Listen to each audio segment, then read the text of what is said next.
Hello everyone, क्या हाल चाल है। तो बच्चों स्वागत करते हैं एक और प्यारे से सेशन के। तो बच्चों आज फाइनली हम अपना चैप्टर नंबर 2 एंटरप्रेन्योर प्लानिंग करने वाले हैं खत्म। आई नो थोड़ा सा लेंथी चैप्टर है, बट क्या करें बच्चों, 15 से 20 नंबर का ये चैप्टर आने वाला है, 15 टू 20 मार्क्स का आने वाला है। तो इसके लिए इतनी इंपॉर्टेंस तो बनती है।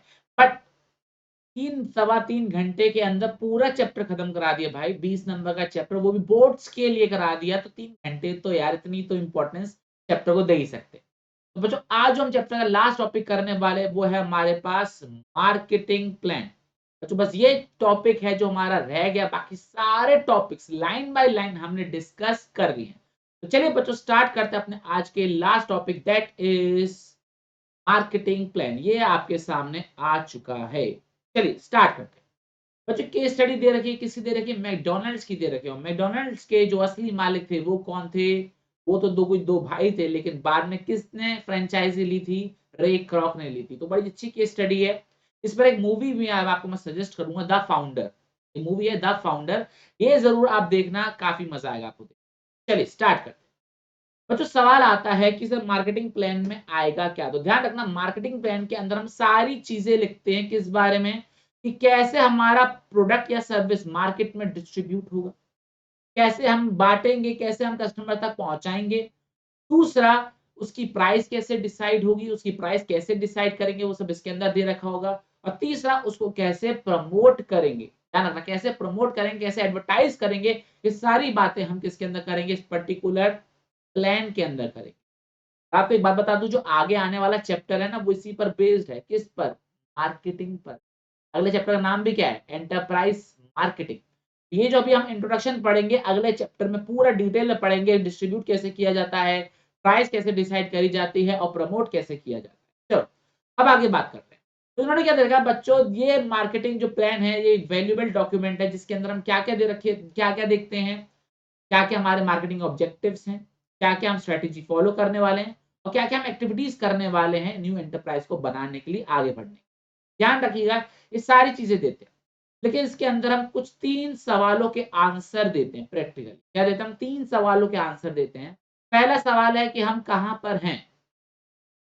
क्या बोला मैंने, हम कहां पर है, वेयर वी हैव बीन, हम कहां पर थे, हम कहां पर हैं, इसके बारे में हम आंसर करेंगे। मतलब इसके अंदर बताएंगे some history of the market place, मतलब जिस मार्केट को हम टारगेट कर रहे हैं, या जिस मार्केट में अभी हम काम कर रहे हैं, उसकी थोड़ी सी हिस्ट्री बताएंगे। ये मार्केट क्या है, कब हुआ, कैसे प्रोडक्ट बने, वगैरह वगैरह। इसके बाद हम ये बताएंगे कि हमारी मार्केटिंग स्ट्रेंथ क्या और हमारी मार्केटिंग वीकनेसेस क्या रहेंगी, हमारे लिए क्या ताकतवर चीजें, क्या हमारी कमजोर वाली चीजें हमारे नए बिजनेस के लिए, जिससे अपने को कंफर्म हो जाएगा किस पर ज्यादा फोकस करना है, किस पर कम फोकस। तीसरा, हमारे लिए क्या मौके रहेंगे, क्या अपॉर्चुनिटीज रहेंगी, क्या थ्रेट्स रहेंगे, क्या खतरा रहेगा। क्लियर ये चीज। तो कहाँ हम थे, कहाँ हम हैं, हम इसके बारे में बात करने वाले हैं। अगला सवाल जो हम बात करेंगे वो होगा कि हम कहाँ जाना चाहते हैं। ठीक है ना, हम कहाँ जाना चाहते हैं। तो ये बताना चाहता है कि अगले 12 महीने के अंदर हमारे मार्केटिंग ऑब्जेक्टिव्स और गोल क्या है, हम कहाँ तक पहुंचना चाहते हैं, क्या हमारा टारगेट है, कितने प्रोडक्ट्स बेचना चाहते हैं, कितने कस्टमर तक पहुंचना चाहते हैं, इसके अंदर बताते हैं। और थर्ड, कैसे वहां तक पहुंचे, थर्ड कैसे वहां तक पहुंचेंगे, ये इसके अंदर बताया जाता है। जैसे कि क्या स्ट्रेटेजी फॉलो करेंगे, कब करेंगे, और कौन रिस्पॉन्सिबल होगा इन सबको देखने के। तो ये बच्चों तीनों चीजें हम इसके अंदर लिखते हैं, किसके अंदर, मार्केटिंग प्लान के अंदर। इन 3 क्वेश्चंस का आंसर मिलता है, रिपीट, ये इन 3 क्वेश्चंस का आंसर मिलता है। पहले हम कहां पर हैं, कहां पर थे, दूसरा हम कहां जाना चाहते हैं, और तीसरा हम वहां पर कैसे पहुंचेंगे। अब इन्हीं 3 क्वेश्चंस को हमने स्टेप्स में बदल दिया कि हम कहां पर हैं, इसके लिए क्या क्या स्टेप्स लिखते हैं, हम कहां पहुंचना चाहते हैं उसके लिए क्या स्टेप्स लेंगे, और कैसे पहुंचेंगे उसके लिए क्या स्टेप्स रहेंगे। अब हम वो डिस्कस करने वाले हैं। बच्चों बॉक्स दे रखा है, इसमें क्वेश्चन रीड कर लेना, ये सारे क्वेश्चंस के हम आंसर इसके अंदर। आओ बच्चों, ये डायग्राम में बड़ा प्यारा सा डायग्राम है, देखो एक बार रीड करवा रहा हूँ। तो मार्केटिंग प्लान ऑब्जेक्टिव, बैकग्राउंड क्या है, प्लान क्या है, बिजनेस क्या है, कौन सा पीरियड होगा, कौन सा विजन है, बायर्स का क्या, बायर कैसे होंगे, बायर की नीड्स क्या है, हमारे कंपटीशन क्या है, कंपटीशन डायरेक्ट है कि इनडायरेक्ट है, कंपटीशन की परफॉर्मेंस कैसी, कंपटीशन का रिएक्शन क्या है, प्रमोशन कैसे करेंगे, ये सारी चीज। तो ये सब मार्केटिंग प्लान में दे रखा हूं। चलिए आइए बच्चों बात करते हैं steps in preparing marketing plan. अभी हमने 3 सवालों की बात करी थी, 3 क्वेश्चंस का आंसर मिलता है। 3 क्वेश्चन के आंसर को उन्होंने स्टेप्स में कन्वर्ट कर दिया। तो सबसे पहला जो स्टेप आता है मार्केटिंग प्लान बनाने में बच्चों, वो आता है हमारे पास बिजनेस सिचुएशन एनालिसिस। हम कहां पर हैं, कहां पर थे। इस सवाल का जवाब इस स्टेप के अंदर दिया जाता है। हम कहां पर थे, कहां पर थे। इसके अंदर हम ये बताते हैं सिंपल वर्ड्स में, जो भी हमारी एंटरप्राइज है इसने पहले क्या-क्या कर लिया है। ये थोड़ा सा इंट्रोडक्शन देते हैं इसके बारे में, प्रेजेंट सिचुएशन के बारे में डिस्कस करते हैं। जैसे कि हमारा जो एंटरप्रेन्योर है, जो बिजनेस जो चलाएगा, उसकी पर्सनल प्रोफाइल क्या है, वो क्या कर चुका है, ठीक है। हम प्रोडक्ट पर क्या फोकस करने वाले हैं, वो चीज बताएंगे। कौन सी जरूरत है जो वो कस्टमर की पूरी करने वाला वो प्रोडक्ट है। और हमारे जो कोई अदर एक्सपीरियंस, हमने कोई और बिजनेस कर रखा है, हमने कहीं पे जॉब कर रखी है पहले, उसके बारे में बताएंगे। और हम क्या किसी स्पेसिफिक मार्केट सेगमेंट की बात कर रहे हैं, उसके बारे में बात हम करेंगे।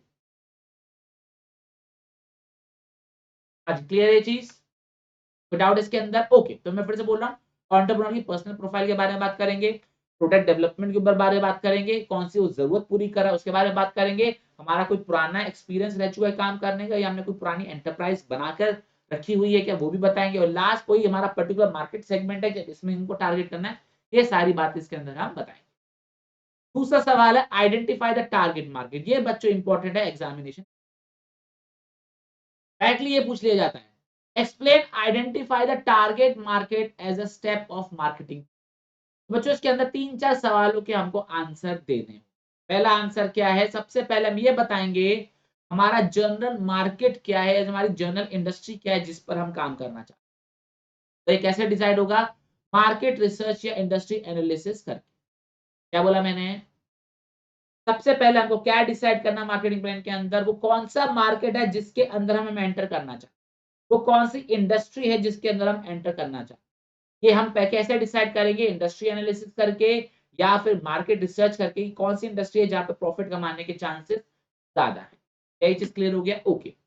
सेकंड जो इसके अंदर हम बताएंगे वो क्या बताएंगे कि मार्केट को कैसे हमने छोटे छोटे पार्ट्स में डिवाइड किया, कैसे कस्टमर की कैरेक्टरिस्टिक्स के बेसिस पर या कस्टमर की बाइंग सिचुएशन के बेसिस पर, समझ में नहीं आया। अब कस्टमर कैसा कस्टमर है, कस्टमर कहाँ रहता है, शहर में रहता है, गांव में रहता है, सिटी में रहता है, मेट्रो सिटी में रहता है, इस कंट्री में रहता है, उस कंट्री में रहता है, तो कस्टमर की कैरेक्टरिस्टिक्स देनी होगी। प्लस डेमोग्राफिक्स बताने होंगे, मतलब कि एज क्या है उसकी, बड़ा है, छोटा है, बूढ़ा है, लड़का है, लड़की है, ठीक है ना, मैरिड है, अनमैरिड है, लिटरेट है, अनलिटरेट है, ये सारी चीजें। और लास्ट साइकोग्राफिक्स, साइकोग्राफिक का मतलब क्या होता है, कैसा वो सोचते, कैसा उनका लाइफ स्टाइल है। ये सारी चीजें हम के बेसिस पे अपने कस्टमर को क्या करते हैं, डिवाइड करते हैं, तभी हमारा प्रोडक्ट चलेगा ना। अब जैसे मैं ऑन्ट्रो पढ़ा रहा हूँ, तो मैं ऑन्ट्रो किसको पढ़ाऊंगा, सीबीएसई के सारे स्टूडेंट, और इंडिया में जितने भी स्टूडेंट्स हैं नर्सरी से लेकर 12th तक, कॉलेज में लेकर, उसमें क्लास 12th के सीबीएसई के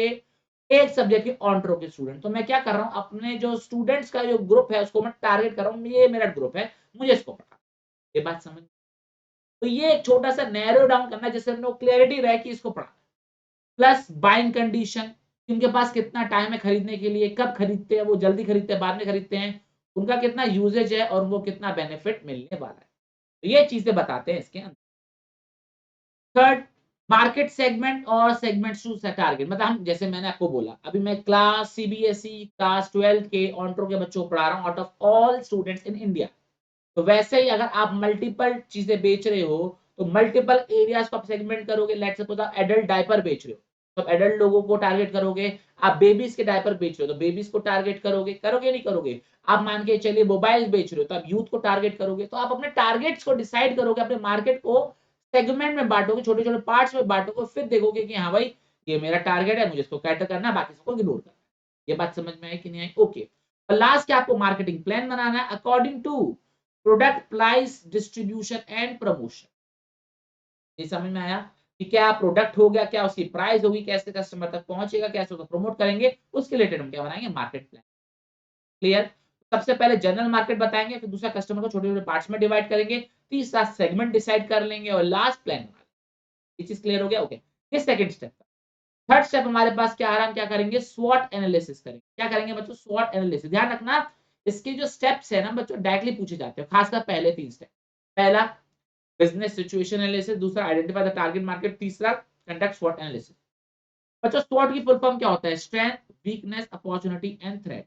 तो बच्चों जो भी हमारा टारगेट मार्केट है, अभी हमने ऊपर टारगेट मार्केट डिसाइड किया ना, उससे रिलेटेड हमको बस ये चेक करना है कि हमारी स्ट्रेंथ क्या है, हमारी वीकनेसेस क्या है, ठीक है ना, हमारी ताकत क्या है, हमारी कमजोरी क्या है, हमको मौके क्या मिलने वाले, हमको खतरा क्या मिलने वाला, सारी चीजें करेंगे जिससे अपन इंश्योर कर पाए कि हमारे बिजनेस को क्या मिले, सक्सेस मिले। क्या ये चीज क्लियर है? Very very good. ओके बच्चों पहला क्वेश्चन क्या था हमारा, हम कहां पर हैं, उसका आंसर इन 3 स्टेप्स। दूसरा स्टेप हमारा, दूसरा क्वेश्चन क्या था, हम कहां जाना चाहते हैं, where we want to go. तो उसके लिए हम अपने गोल्स डिसाइड करें, where we want to go, मतलब हम वेल डिफाइंड ऑब्जेक्ट्स और गोल्स बनाएंगे जो कि रियलिस्टिक होना चाहिए और अटेनेबल होना चाहिए। रियलिस्टिक मतलब हवा में नहीं होने चाहिए कि मैं पहले साल में 50 करोड़ लोगों को सामान भेजूंगा, नहीं भाई नहीं, नीचे आए नीचे, ठीक है ना। अटेनेबल मतलब अचीवेबल होना चाहिए और रियलिस्टिक होना चाहिए, ऐसा ना हो कि आपको इमेजिनरी लगने लग जाए। क्लियर चीज? ओके। दूसरी चीज ये, आपको गोल्स को क्वांटिटी में, नंबर्स में कन्वर्ट करना पड़ेगा, तभी आप उसको कंट्रोल कर पाओगे। समझो, जैसे मैं डिसाइड कर रहा हूं कि मुझे बहुत सारे बच्चों को पढ़ाना है, तो ये बहुत सारे कितने होते हैं? 100 होते हैं, 200 होते हैं, 500 होते हैं, 1000 होते हैं, 1500 होते हैं, 10,000 होते हैं, कितने होते हैं? तो आपको अपने गोल को नंबर्स में करना पड़ेगा, जिससे आप बाद में कंपैरिजन तो कर पाओ, आपका गोल अचीव हुआ कि नहीं हुआ। तो बहुत सारे से कैसे पता लगेगा? तो मैंने अगर डिसाइड किया कि मुझे 5000 बच्चों को पढ़ाना है, तो 5000 मेरा एक क्वांटिफाइबल गोल है, इसी को मैं क्या करूंगा, मेजर करूंगा। प्लस इसके अंदर हमको कुछ गोल जो है क्वालिटेटिव नेचर के, वो भी डिसाइड करने चाहिए कि अपनी क्वालिटी क्या मेंटेन रहने वाली है। क्या ये चीज क्लियर हो गया? ओके। इसके अलावा हमको ये भी बताना पड़ेगा, limiting the goal to a specific number, मतलब ये कि अपने गोल को इतना ज्यादा बड़ा नहीं करना है, इतना ज्यादा छोटा भी नहीं करना है, स्पेसिफिक नंबर पर डिसाइड करना है, जिससे ना तो कोई कंफ्यूजन हो, ना कोई chaos हो, ना कोई ओवरलैपिंग, ना ही कोई रिपीटिशन हो, जिससे अपने को कंट्रोल करने में मदद मिलेगी, अपने प्लान को मॉनिटर करने में मदद मिलेगी। तो बस ये है कि आपको गोल्स रियलिस्टिक डिसाइड करने हैं, दूसरा क्वांटिफाई करना है, दूसरा क्वालिटी वाले गोल्स भी बना रहे हो, तीसरा लिमिट सेट करो जिससे कोई कंफ्यूजन ना। ये क्लियर हो गया? Very very good. अच्छा बच्चों, अब बात करते हैं हमारे पास defining the marketing strategy. Marketing strategy मतलब क्या, मार्केट कैसे करें, कहां हम, जैसे अभी बात करी थी 3 क्वेश्चंस की, कहां हम थे, कहां हम पहुंचना चाहते, कैसे पहुंचेंगे, कैसे पहुंचेगा, ये पॉइंट है, हाउ टू गेट देयर। तो ध्यान रखना, इसके अंदर हम सारे गोल्स और प्लान बताएंगे, एक्चुअल में हम इसके अंदर स्ट्रेटेजी और प्लान डिसाइड करेंगे। क्या बोला मैंने? इसके अंदर एक्चुअल में स्ट्रेटेजी और प्लान डिसाइड करेंगे, किससे रिलेटेड, क्या हमारा प्रोडक्ट होगा, क्या हमारे प्रोडक्ट की प्राइस होगी, कैसे हम उसको प्रमोट करेंगे और कैसे कस्टमर तक उसे पहुंचाएंगे। प्लेस का मतलब होता है कैसे कस्टमर तक पहुंचाएं। क्या ये बात समझ में आ गई? ये चीज क्लियर है? पक्का? ओके। हाँ जी। अगला पॉइंट और बच्चों, लास्ट पॉइंट हमारे पास क्या आ रहा है, implementing and monitoring the plan. ये सारे प्लान हमने बना लिए, सब कुछ हो गया। तो पहला हमने क्या बोला, बिजनेस सिचुएशन एनालिसिस, दूसरा हमने देखा टारगेट मार्केट को आइडेंटिफाई करो, तीसरा हमने क्या बोला, स्वॉट एनालिसिस करो, चौथा गोल्स को एस्टैब्लिश करो, पांचवा मार्केटिंग स्ट्रेटेजी बनाओ, और लास्ट में आप क्या करो, काम करना चालू करो मेरे भाई। कब तक प्लान बनाते रहोगे? तो ये स्टेप क्या बोलता है, काम करना चालू कर दीजिए। It is meant to be committed by the entrepreneur to specific strategy. मतलब ये है कि आपने कमिटमेंट ले लिया कि अपने को ये काम करना है, और बस अब आप क्या करोगे, इस पर काम करना कर दोगे। और अगर कुछ मॉडिफिकेशन लगेगा कि नहीं, थोड़ा सा चेंज करना चाहिए, थोड़ा सा मॉडिफाई करना चाहिए, क्योंकि सिचुएशन बदलती रहती है, तो उसके अकॉर्डिंग आप क्या करोगे, उसको मॉडिफाई कर लोगे। क्लियर है? पक्का ना? कोई दिक्कत तो नहीं? ओके। तो बच्चों ये तो हो गया हमारा मार्केटिंग प्लान खत्म। मार्केटिंग प्लान खत्म। अब पूरी बिजनेस प्लान की जो पूरी फाइल होती है, उसके अंदर बस लास्ट के 2 पॉइंट्स है जो हमको पढ़ने हैं। 9th पॉइंट हमारे पास क्या आता है, असेसमेंट ऑफ रिस्क। इस असेसमेंट ऑफ रिस्क के अंदर हम ये बताते हैं कि कौन-कौन से हमारे लिए नुकसान हो सकता है। पोटेंशियल हैज़ार्ड, हैज़ार्ड का मतलब होता है वो चीजें जो हमको प्रॉब्लम क्रिएट करके दे सकते हैं, हमको दिक्कत क्रिएट करके दे सकती है। जैसे कोई कॉम्पिटिटर हो, कोई प्रोडक्ट अवेलेबल ही ना हो, कोई रॉ मटेरियल अवेलेबल ना हो, कस्टमर थोड़ा सेंसिटिव हो। तो ये सारी बातें हम इस असेसमेंट ऑफ रिस्क के अंदर लिखते हैं। ठीक है? वो लिखा ना, there are some hazard, risk और ऑब्स्टेकल कॉम्पिटिटिव एनवायरनमेंट। तो ये सारी चीजें बतानी पड़ती है। प्लस हमको ये भी बताना होगा कि क्या करें जिससे उस रिस्क को हम क्या कर सके, कम कर सके। तो पहले आपको बताना है क्या रिस्क है हमारे लिए सामने, और बाद में उस रिस्क को कवर कैसे करेंगे, उसके लिए क्या स्टेप्स उठाएंगे, वो भी आपको इसके अंदर क्लियर ये चीज। बहुत बढ़िया। और बच्चों इस चैप्टर का लास्ट पॉइंट फाइनली हम आ गए, दैट इज अपेंडिक्स। जो पेट वाला अपेंडिक्स की बात नहीं कर रहा हूं, अपेंडिक्स बात हो रही है एकदम लास्ट में। कुछ आपको डिटेल्स दे रखी होती है लास्ट में। क्या डिटेल्स दे रखी होती हैं? आपका कोई बैकअप प्लान है, कोई बैकअप मटेरियल है, मतलब जो पूरे डॉक्यूमेंट में नहीं आया वो यहां पर लिखेंगे। जैसे कि क्या आपको कोई कस्टमर से फीडबैक मिला है, क्या आपको कोई डिस्ट्रीब्यूटर से फीडबैक मिला है, क्या आपने कोई प्राइमरी डेटा या कोई सेकेंडरी डेटा रिसर्च किया, आपने जो पूरा प्लान बनाया किस डेटा के बेस पे बनाया वो बताना होता है। क्या आपने कोई एग्रीमेंट किया है किसी कस्टमर के संग या किसी सप्लायर के संग, क्या आपके पास कोई प्राइस लिस्ट है कि कितने पर आप सामान खरीदोगे, कितने पर आप बेचोगे। होता है ना कि आपसे कोई, आप मान के चलो आपने ऑपरेशन प्लान बनाया, हम रॉ मटेरियल इतने पे खरीदेंगे, तो क्या आपके पास कोई प्राइस लिस्ट है, किसी आपने सप्लायर से कांटेक्ट किया है, आपने कोई एग्रीमेंट किया है, कोई आपने कांटेक्ट किया है, ये सारी बातें आपको इसके अंदर बतानी पड़ती। आई होप आपको ये चीज क्लियर हो रही होगी। और बच्चों बस आगे उन्होंने क्या दे रखा है, एंटरप्रेन्योर फेल कब होता है। एंटरप्रेन्योर कब फेल होता है, जब वो प्लान को अच्छे से इंप्लीमेंट ना कर, या प्लान ही अच्छे से ना बना पाए, और प्लान को अच्छे से बना ले तो उसको प्रॉपर्ली इंप्लीमेंट ना। ध्यान रखिएगा, अगर आपको सक्सेसफुल होना है तो आपका एक अच्छा प्लान होना चाहिए, और उससे सबसे इंपॉर्टेंट चीज आप उस प्लान को वैसे इंप्लीमेंट करो जैसे आपने प्लान किया। क्या ये चीज क्लियर हो गई? Very very good. तो देखिए बच्चों फाइनली अब हमारा चैप्टर होता है कंप्लीट। अब देखो, अब मैं आ रहा हूं इस चैप्टर के फर्स्ट पेज पर। हम फर्स्ट पेज पर, ये देखो, एक सेकेंड, चलो अब जरा देखो कितना बड़ा चैप्टर, और हमने इसको 3 घंटे के अंदर कवर कर लिया। जरा बस ये दिखाना चाहता हूँ, ये देखो हर एक पेज डिस्कस है, हर एक पेज। ये तो बॉक्स वाले तो चीज पढ़ने होती नहीं हमको, केस स्टडीज एग्जाम के लिए इंपॉर्टेंट नहीं है, वैसे पढ़ सकते हैं। ठीक है, ये सारी चीजें ये देखो, एक एक लाइन कवर्ड है मात्र 3 घंटे के अंदर। ये फॉर्मेलिटीज हमारे कोर्स का पार्ट नहीं है, फॉर्मेलिटी टू स्टार्टअप बिजनेस, ध्यान रखिएगा, इसलिए मैंने आपको पढ़ाई है। देख रहे हो, सारी चीजें कवर्ड, सारी चीजें देखो, एक एक चीज मैंने पढ़ाई है आपको, सिर्फ और सिर्फ कितने में, 3 घंटे के अंदर। देख रहे हो, खत्म चैप्टर। चलिए बच्चों, आपसे मुलाकात करते हैं अब अगले चैप्टर के अंदर, दैट इज एंटरप्राइज मार्केटिंग के अंदर। तो मार्केटिंग प्लान को ये आगे क्या करेगा, कंटिन्यू करेगा। टिल देन अपना बहुत बहुत ख्याल रखना। अच्छा एक बात, वीडियो पसंद आए तो लाइक करना, चैनल को सब्सक्राइब करना, और जो भी एंटरप्रेन्योरशिप पढ़ रहा है आपके संग, उसके संग इस प्लेलिस्ट को शेयर कर देना। प्लेलिस्ट का लिंक आपको डिस्क्रिप्शन में है, जिसमें जिस पूरे चैप्टर नंबर 2 और इससे पहले चैप्टर नंबर 1 को सब कुछ सीक्वेंस में आपको वीडियोस दे रखी हैं, और आने वाले चैप्टर्स भी आपको पूरे सीक्वेंस में। चलिए बच्चों, आपसे मुलाकात करते हैं अगले सेशन में, अगले चैप्टर में। टिल देन अपना बहुत बहुत ख्याल रखना। जय हिंद, जय Bharat, bye bye, take care.